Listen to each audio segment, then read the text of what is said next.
눈의 아들 여호수아가 시딤에서 정탐꾼 두 사람을 보내며 일렀다.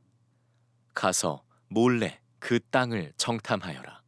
특히 여리고 성을 잘 살펴라.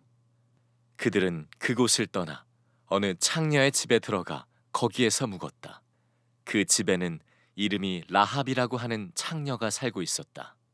그때에 여리고 왕은 이런 보고를 받았다. 아뢰입니다. 이스라엘 자손 가운데서 몇 사람이 오늘 밤에 이 모든 땅을 정탐하려고 이곳으로 왔습니다. 여리고 왕이 라합에게 전가를 보냈다. 너에게 온 사람들, 곧 내 집에 온 사람들을 데려오너라. 그들은 이 온 땅을 정탐하려고 왔다. 그러나 그 여인은 두 사람을 데려다가 숨겨놓고 이렇게 말하였다. 그 사람들이 저에게로 오기는 했습니다만 그들이 어디서 왔는지 저는 알지 못합니다. 그리고 그들은 날이 어두워 성문을 닫을 때쯤 떠났는데 그들이 어디로 갔는지 저는 알지 못합니다. 빨리 사람을 풀어 그들을 뒤쫓게 하시면 따라잡을 수도 있을 것입니다. 그러나 그때는 그 여인이 그들을 지붕으로 데리고 올라가 자기네 지붕 위에 널어놓은 삼대 속에 숨겨놓은 뒤였다. 뒤쫓는 사람들이 요단길을 따라 나루터까지 그들을 뒤쫓았고 뒤쫓는 사람들이 나가자마자 성문이 닫혔다. 정탐꾼들이 잠들기 전에 라합은 지붕 위에 있는 그들에게 올라가서 말하였다. 나는 주님께서 이 땅을 당신들에게 주신 것을 압니다. 우리는 당신들 때문에 공포에 사로잡혀 있고 이 땅의 주민들은 모두 하나같이 당신들 때문에 간담이 서늘했습니다. 당신들이 이집트에서 나올 때에 주님께서 당신들 앞에서 어떻게 홍해의 물을 마르게 하셨으며 또 당신들이 요단강 동쪽에 있는 아모리 사람의 두 왕 시혼과 옥을 어떻게 전멸시켜서 희생 제물로 바쳤는가 하는 소식을 우리가 들었기 때문입니다. 우리는 그 말을 듣고 간담이 서늘했고 당신들 때문에 정신을 잃고 말았습니다. 위로는 하늘에서 아래로는 땅 위에서 과연 주 당신들의 하나님만이 참 하나님이십니다. 내가 당신들에게 은혜를 베풀었으니 이제 당신들도 내 아버지의 집안에 은혜를 베푸시겠다고 주님 앞에서 맹세를 하시고 그것을 지키겠다는 확실한 징표를 나에게 주십시오. 그리고 나의 부모와 형제 자매들과 그들에게 속한 모든 식구를 살려주시고 죽지 않도록 우리의 생명을 구하여 주십시오. 정탐꾼들이 그 여인에게 말하였다.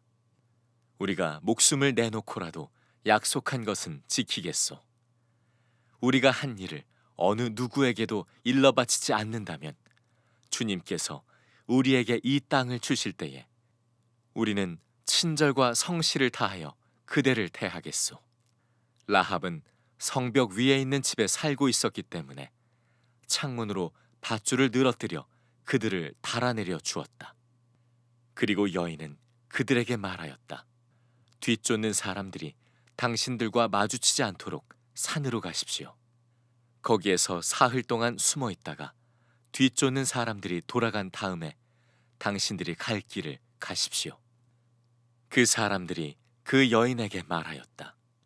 당신이 우리와 맺은 이 맹세에 대하여 우리가 허물이 없게 하겠소. 이렇게 합시다.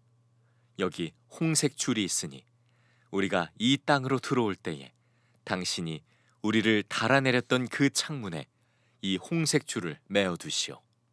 그리고 당신의 아버지와 어머니와 오라버니들과 아버지 집안의 모든 식구를 다 당신의 집에 모여있게 하시오.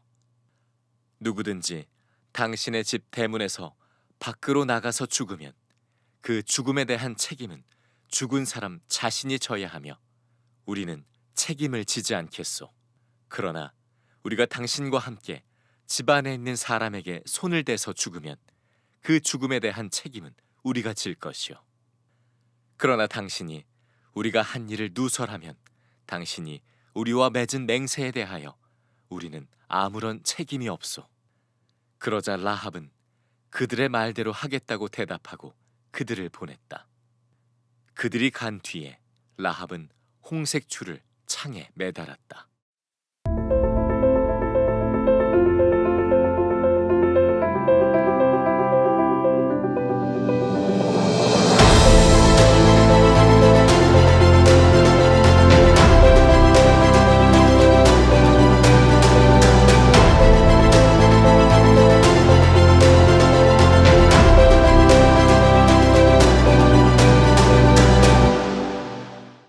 오늘 본문은요, 여리고성 정탐꾼들의 이야기입니다. 여러분 잘 아시는 이야기죠?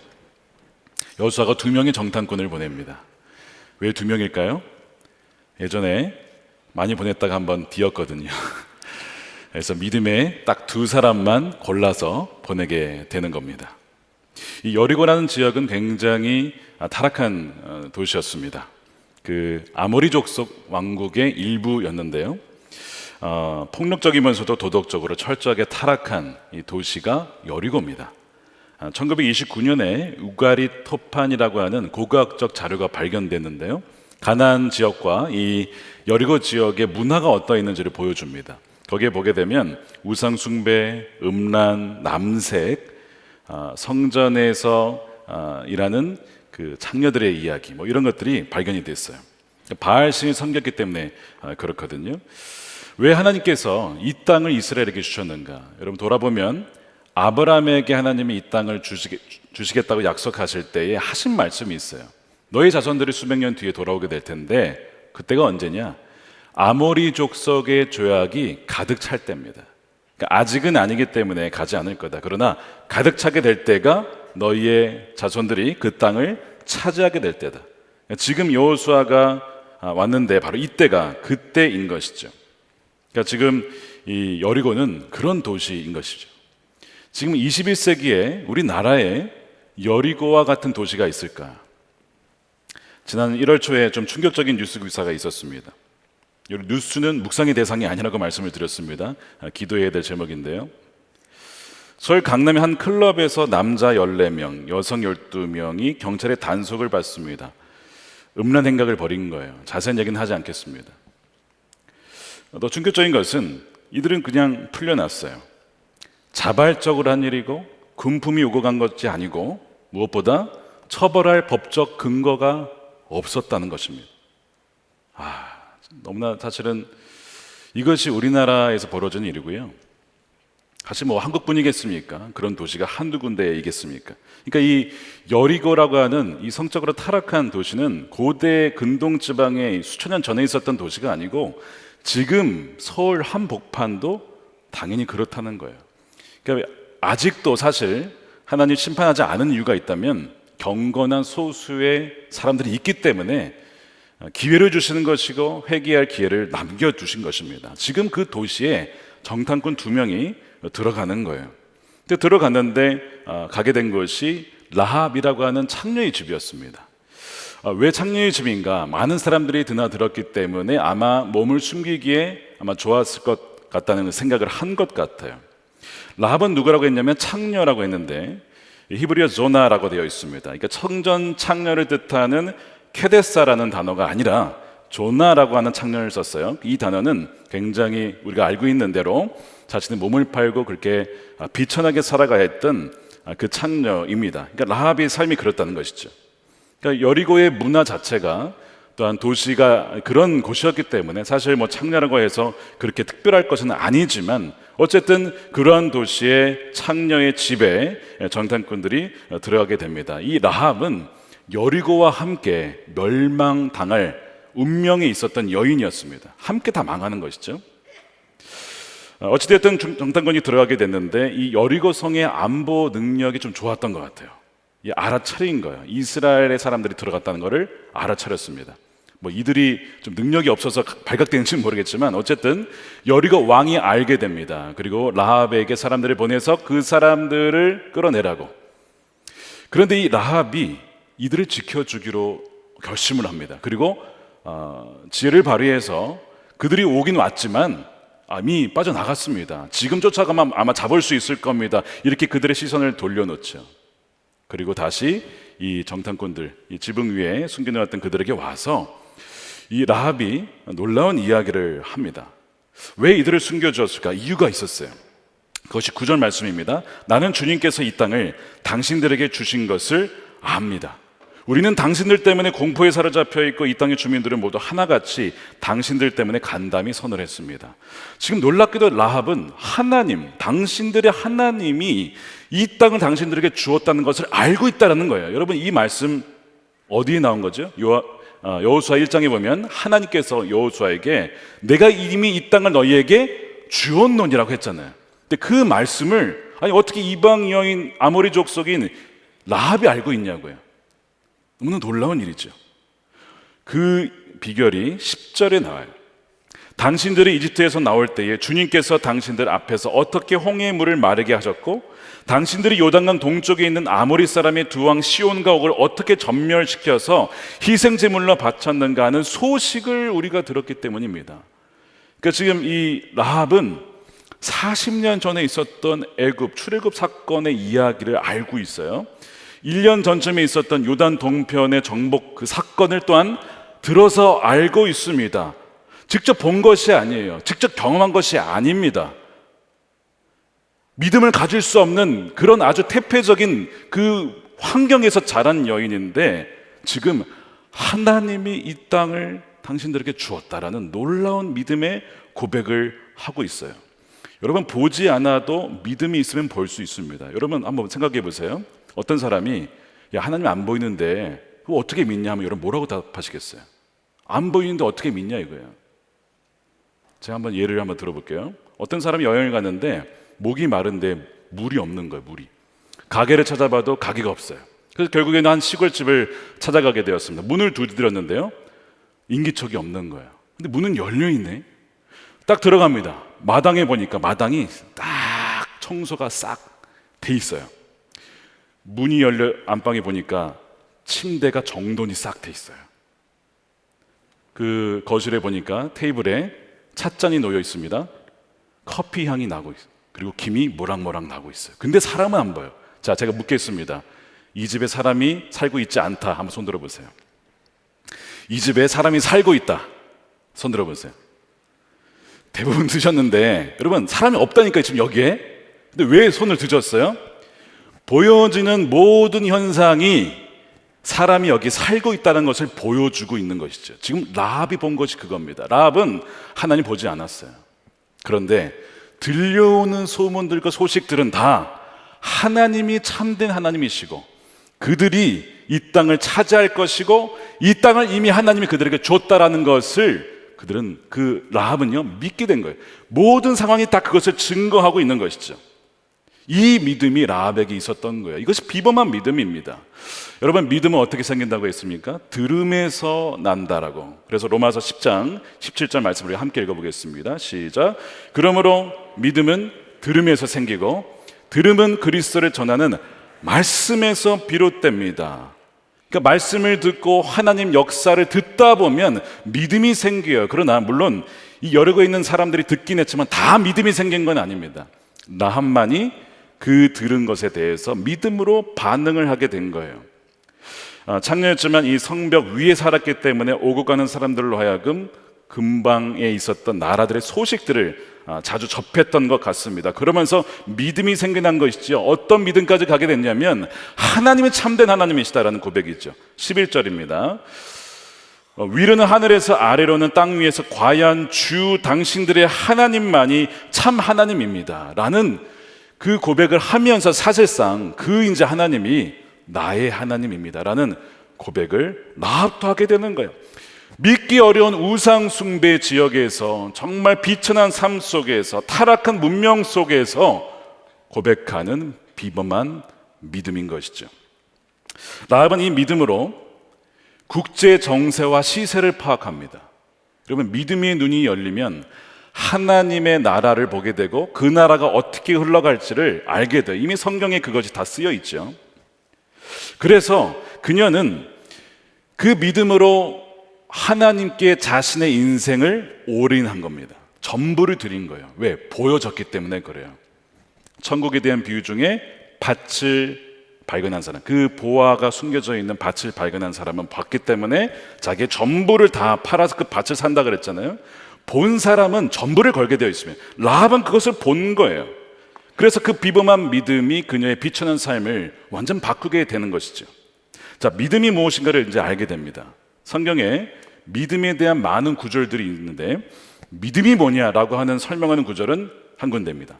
히브리서 11장 1절이에요. 우리 함께 이것도 읽어보겠습니다. 시작. 믿음은 바라는 것들의 실상이요 보이지 않는 것들의 증거니. 여러분 이 말씀 이해가 되십니까? 말이 조금 어렵습니다. 그래서 설명을 좀 드릴게요. 이 실상이라고 하는 것은 어떤 것들을 잘 모르던 것들을 구체화하고 실체화한다는 거거든요. 예를 들면 이런 거예요. 제 성경책에 있는데 이게 갈색, 약간 붉은 갈색 표지입니다. 제가 이 갈색 붉은 표지라는 걸 어떻게 아느냐? 눈이 그 시신경이 그것을 알게 해주는 거죠. 제 만약에 눈이 보이지 않거나 시신경이 정상이 아니라면 아무리 이것이 갈색이고 붉은색이라 하더라도 알지 못하는 거예요. 그러니까 이 눈이 이 색깔이 뭔지를 알게 해주는 것처럼 보이지 않는 영의 세계를 보여주는 것이 뭐예요? 믿음입니다. 믿음이 있으면 보이지 않는 것을 보는 능력이 생겨요. 그래서 히브리서 11장 1절 말씀을 메시지라는 성경에 이렇게 번역을 했어요. 믿음은 볼 수 없는 것을 볼 수 있게 하는 단서입니다. 믿음이 보이지 않는 것을 보게 한다고요. 보이지 않는 하나님을 보게 하고 보이지 않는 하나님 나라가 다가오고 있음을 보게 하는 것이 오직 믿음이에요. 그래서 지금 이 라합은 그 믿음으로 다가오는 미래, 머지않은 미래를 먼저 본 것이죠. 아, 하나님이 이 땅을 그들에게 넘겨주셨다. 그러니까 나는 어떻게 해야 되냐가 분명해지는 거예요. 보면 순종하는 게 어렵지 않습니다. 자신의 인생이 거기에 다 걸게 되는 거예요. 저 여러분들에게 이 믿음의 눈이 활짝 열리기를 주님의 이름으로 축복합니다. 라합은 하나님 없는 비천한 삶을 살았어요. 무엇이 비천한 삶이냐? 하나님이 없는 삶이 비천한 삶이에요. 아무리 부귀와 존귀와 명예를 권력을 가져도 하나님이 없으면 비천한 삶을 살게 됩니다. 그런데 이 라합은 창녀였고 비천한 삶을 살았지만 하나님을 믿게 됨으로써 그녀의 인생이 완전 180도 바뀌게 되죠. 히브리서 11장에 보면 믿음의 사람들의 쫙 리스트가 나와요. 뭐 아벨부터 해가 쫙 나오는데 뭐 아브라함, 뭐 모세도 나오고, 근데 여기에 누가 나오냐면 라합이 나와요. 별로 사실은 대단한 뭐 한 것도 없지만 라합이 나옵니다. 자, 11장 31절이죠. 믿음으로 창녀였습니다. 창녀 라합은 정탐꾼들을 호의로 영접해 주어서 순종하지 않은 사람들과 함께 망하지 않았다는 거예요. 순종하지 않은 사람들이 있었어요. 무슨 순종이냐면 분명히 소식을 들었는데도 믿지 않은 이들이 있었다는 거예요. 복음의 소식을 들어도 믿음으로 반응하지 않은 사람들이 대다수였습니다. 그러나 라합은 믿었어요. 그리고 순종해서 목숨을 건 거예요. 정탐꾼들을 숨겨줬습니다. 발각이 되면요 다 죽는 거죠. 자기도 죽고 부모님도 죽고 온 일가 친척이 다 죽을 수도 있는 그 모험을 감행한 거예요. 왜냐하면 보여졌기 때문에, 믿음으로 먼저 보았기 때문에 거기에 자신을 건 것입니다. 그리고 하나님은 그의 믿음의 역사하신 것이죠. 자, 라합의 믿음이 비범한 이유는 또 있습니다. 그녀의 믿음이 자신에게만 한정지어 있지 않다라는 거예요. 라합은 믿음으로 구했는데 무슨 얘기를 하냐면 아버지와 부모님과 자기 형제 자매들과 그 일가 친척들 식구들까지 다 살려달라는 겁니다. 이런 요청을 드려요. 자기가 숨겨졌으니까 은혜를 베풀어 달라는 겁니다. 12절에 이렇게 되어 있습니다. 내가 당신들에게 은혜를 베풀었으니 이제 당신들도 내 아버지의 집안에 은혜를 베푸시겠다고 주님 앞에서 맹세를 하시고 그것을 지키겠다는 확실한 증표를 주십시오. 그리고 나의 부모와 형제자매들과 그들에게 속한 모든 식구를 살려주소서. 얼마나 대범한 요청입니까? 아니 물론 살려주기 해서 은혜를 주었지만 뭐 자기만 살아도 괜찮은 거 아니에요. 근데 자기만이 아니라 우리의 모든 가족들을 살려달라고 하는 대범한 요청을 하는데요, 하나님이 그 요청에 응하십니다. 너의 믿음대로 될지어다. 내 귀에 들린 대로 내가 행할지어다. 그렇게 하나님의 말씀을 하시는 것이죠. 자, 여기에서 은혜가 헤세드란 단어예요. 하나님의 인자하심과 긍휼과 하나님의 풍성한 사랑을 말합니다. 구원받을 아무런 자격이 없어요. 공로도 없습니다. 아니, 멸망마다 마땅한 아모리 족속이에요. 그런데 지금 하나님이 이제 알았으니 저만이 아니고 우리 온 가정을, 우리 온 식구를 살려달라고 그렇게 믿음으로 요청했는데 하나님의 그 풍성한 헤세드의 사랑이 거기에 응답하셔서 구원을 하시는 거죠. 자, 14절에 보면 정탐꾼들이 우리가 다시 오게 되면 친절하게 대할 것입니다 라는 친절한 표현이 나오는데 그것이 헤세드예요. 자, 14절이죠. 주님께서 우리에게 이 땅을 주실 때 우리는 친절, 인자와 성실을 다하여 그대를 대하겠소. 이렇게 되어 있는 거죠. 그래서 하나의 표징을 정하게 되는데 그것이 뭐냐면 붉은 줄입니다. 홍색 줄입니다. 그것을 창문에 내려주면 우리가 왔을 때 그것을 사인으로 알고 그 집 안에 있는, 밖에 나가면 안 됩니다. 그 집의 안에 있는 모든 사람들은 다 살려주겠다는 것입니다. 그래서 라합이 그 말을 듣고 말씀한 그대로 뭐예요? 순종하는 거예요. 자, 형통의 비결 복습하겠습니다. 뭐예요? 말씀하신 그대로 주여로 묵상을 하고 입에서 떠나지 아니하고 말씀한 그대로 순종해요. 만일 여기서 라합이 순종하지 않았으면 역시 죽는 거죠. 그런데 말씀 그대로 순종하여서 줄을 내립니다. 그리고 나중에 여호수아 6장에 보면 그 줄을 보고 그 안에 있던 가정 사람들을 다 구원하게 되죠. 이 홍색 줄이 의미하는 것이 뭐냐? 전통적인 해석이 뭐냐면 그리스도의 보혈을 상징하는 것이 아니겠느냐, 이런 해석을 합니다. 여러분, 온 가정이 어느 한 사람으로 인하여서 구원받는 예가 몇 가지가 나와요. 노아의 홍수 때 하나님 뭐라고 하시냐면 당대의 의인은 너밖에 없구나 라고 했는데 그 노아 때문에 가족이 다 구원을 받아요. 방주에 다 들어가서 살게 됐죠. 그 다음에 유월절 때 장자가 죽는데 유월절 어린 양의 피를 문설주에 바르면 그 안에 있는 온 가족이 살고 장자가 죽지 않고 너희가 구원을 받을 거야. 말씀대로 행했을 때에 온 가정이 구원을 받아요. 자, 이런 이야기들이 있다는 것은 뭐냐면 하나님은 한 명만이 아니라 온 가정을 구원하시기를 기뻐하신다. 그것을 과연 믿느냐 안 믿느냐, 그 차이가 있는 거예요. 여러분 믿으십니까? 여러분으로 인하여서 온 가정을 구원하기를 기뻐하신다는 사실을 여러분 믿으시기를 축복합니다. 라합이 이 비범한 믿음과 순종으로 인하여서 그의 온 가족이 구원을 얻게 돼요. 자, 오늘은 우리 설 명절인데요. 지난주에 발표된 목회 데이터 연구소에서 이혼 남녀 536명 대상으로 설문조사를 했어요. 가족 행사 중에 가장 큰 갈등을 일으키는 것이 뭐냐라고 했을 때 36%가 1등인데 명절이었습니다. 명절이 가장 이 부부간의 가정의 갈등을 일으키는 때였다는 거예요. 그럼 명절을 왜 다투냐? 남성과 여성의 대답이 다른데 남자는 양가 체류 시간 때문에 그것 때문에 다툰다는 거예요.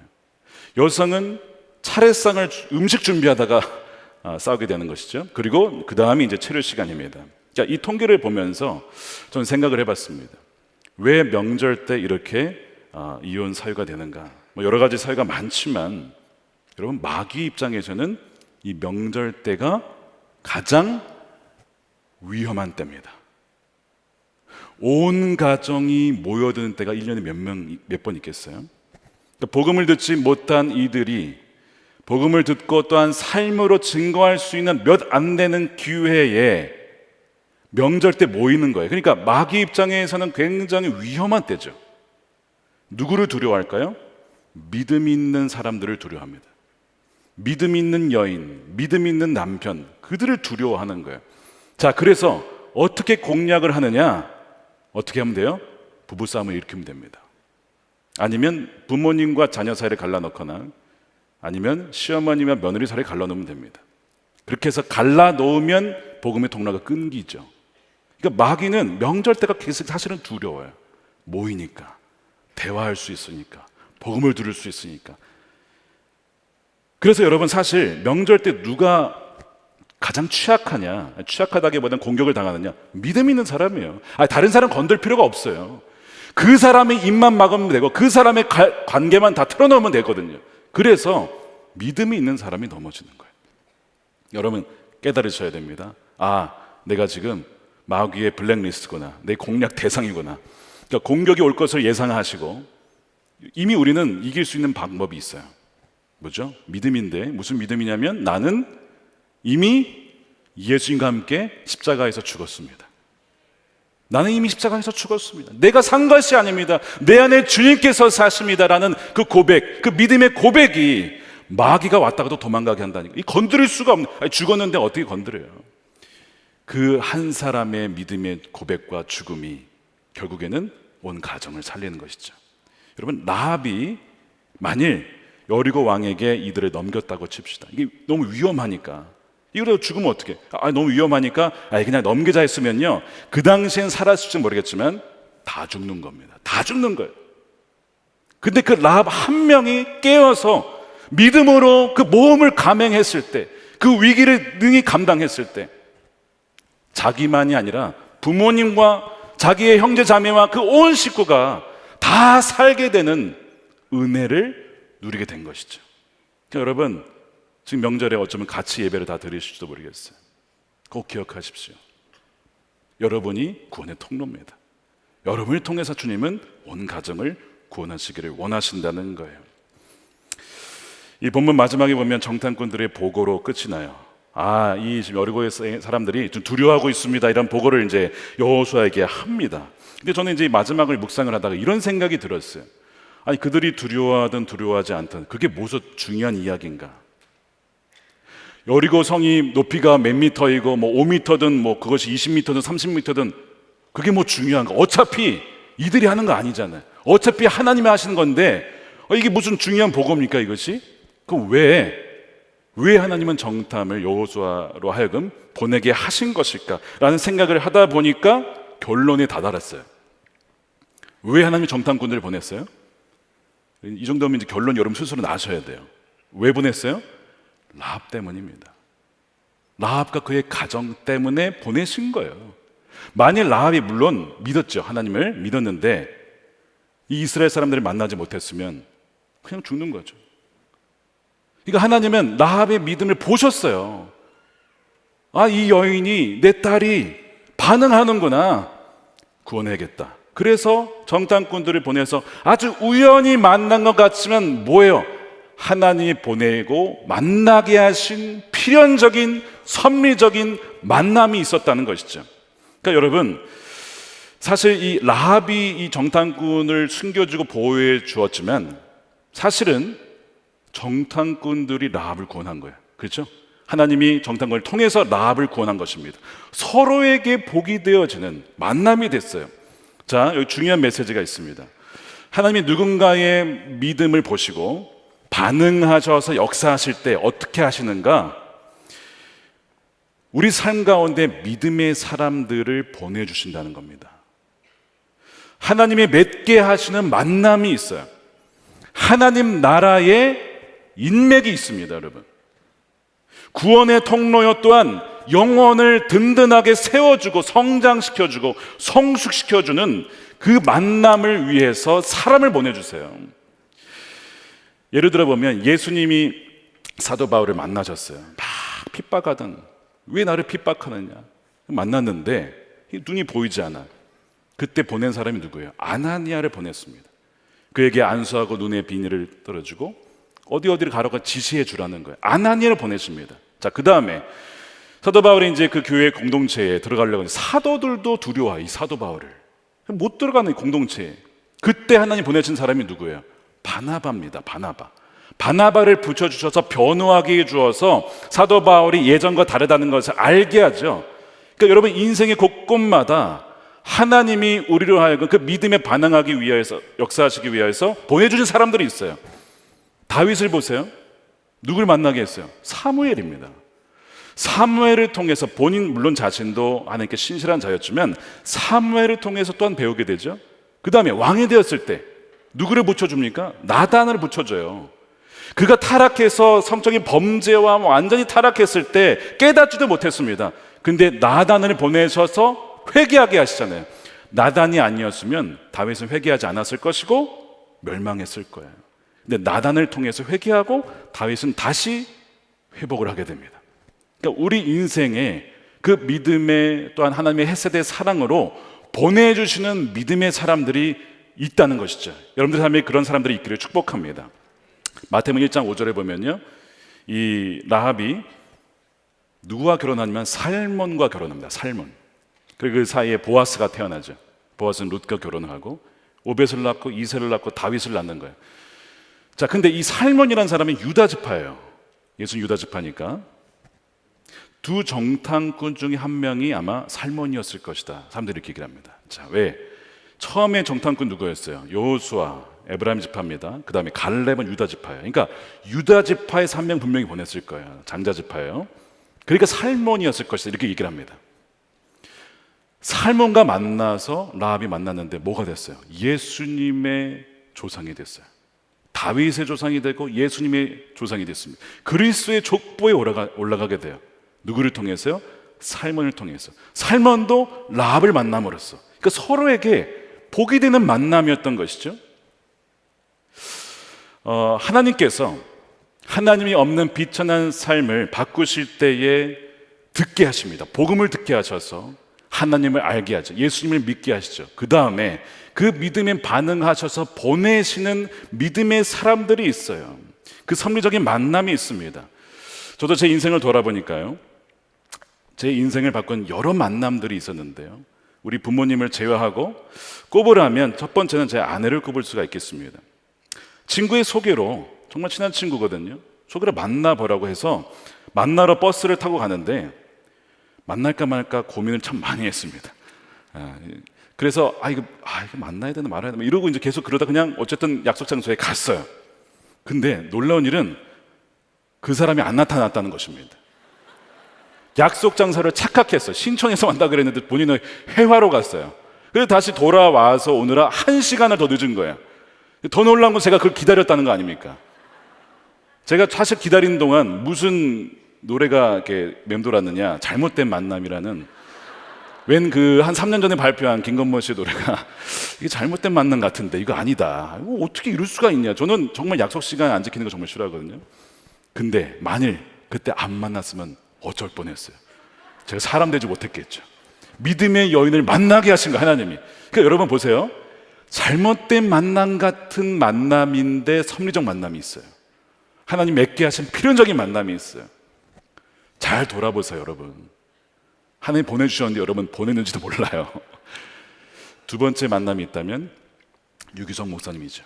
2003년 말에 사역할 곳이 없었고 불러주는 곳이 없었고 갈 곳이 없었을 때 무작정 그냥 목사님 찾아갔는데 받아주셨어요. 사역할 수 있는 기회를 주셨습니다. 저에게 찬스를 주신 거예요. 목회가 무엇인지를 알게 해주셨고 목회자란 어떤 자인지를 말로만이 아니라 삶으로 보여주셨어요. 그리고 미국에서도 공부할 수 있도록 길을 열어주신, 저에게는 정말 생명의 은인과 같은, 라합과 같은, 살몬과 같은 그런 목사님이시죠.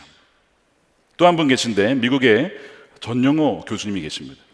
그분은 또한 제가 미국에 잘 정착할 수 있도록 해주시고 학교에서 잘 공부할 수 있도록 배려해 주셨고 또한 미국 교회에서 사역할 수 있도록 길을 열어주신 분이에요. 그러니까 여러모로 그분이 아니었으면 또한 미국에서 쉽지 않았겠다 생각이 듭니다. 모든 것이 하나님께서 그 인도해 주신 것이지만 보면 곳곳마다 하나님이 보내주신 믿음의 사람들이 있었다는 것을 알게 됩니다. 우리가 하나님을 전적으로 의지하죠. 그렇지만 동시에 하나님은요, 우리를 도우시기 위해서 보내주시고 붙여주시는 사람들을 통해서 우리의 삶을 이끄시고 바꾸시고 인도하신다는 사실입니다. 그러니까 저는 이제 이런 거를 돌아보면서 하나님, 저도 누군가에게 라합과 같이 보호해주고 누군가에게 살몬과 같이 그의 가족을 건져주는 그런 사람이 되게 달라고 기도를 하는데 여러분들에게도 그런 만남이 있기를 주님의 이름으로 축복합니다. 그리고 또한 여러분들 자신이 누군가에게 라합이 되어주셔야 돼요. 여러분들의 자신이 누군가에게 살몬이 되어주셔야 돼요. 하나님은 그것을 기뻐하신다는 거예요. 그래서 우리가 교회 공동체가 괜히 있는 게 아닙니다. 괜히 있는 게 아니에요. 하나님이 이미 하나님의 사람들을, 믿음의 사람들을 보내주셨어요. 우리가 이거 잘못된 만남에 이렇게 생각해서 만나지 못한 경우가 있을지도 모릅니다. 하나님이 이미 우리에게 보내주신 것이죠.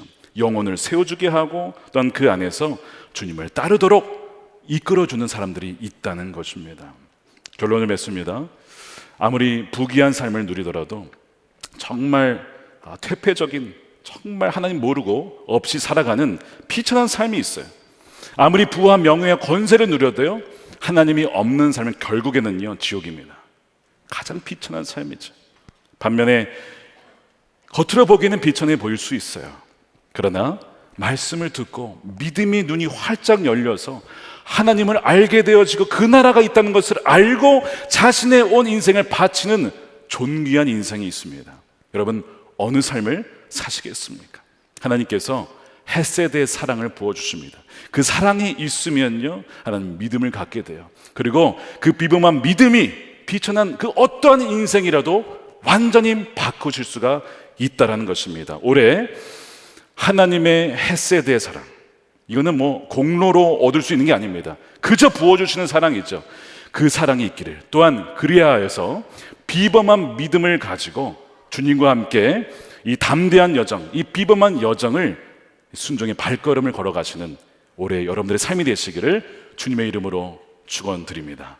우리 함께 기도하겠습니다. 우리 두 가지 넣고 기도할 텐데요.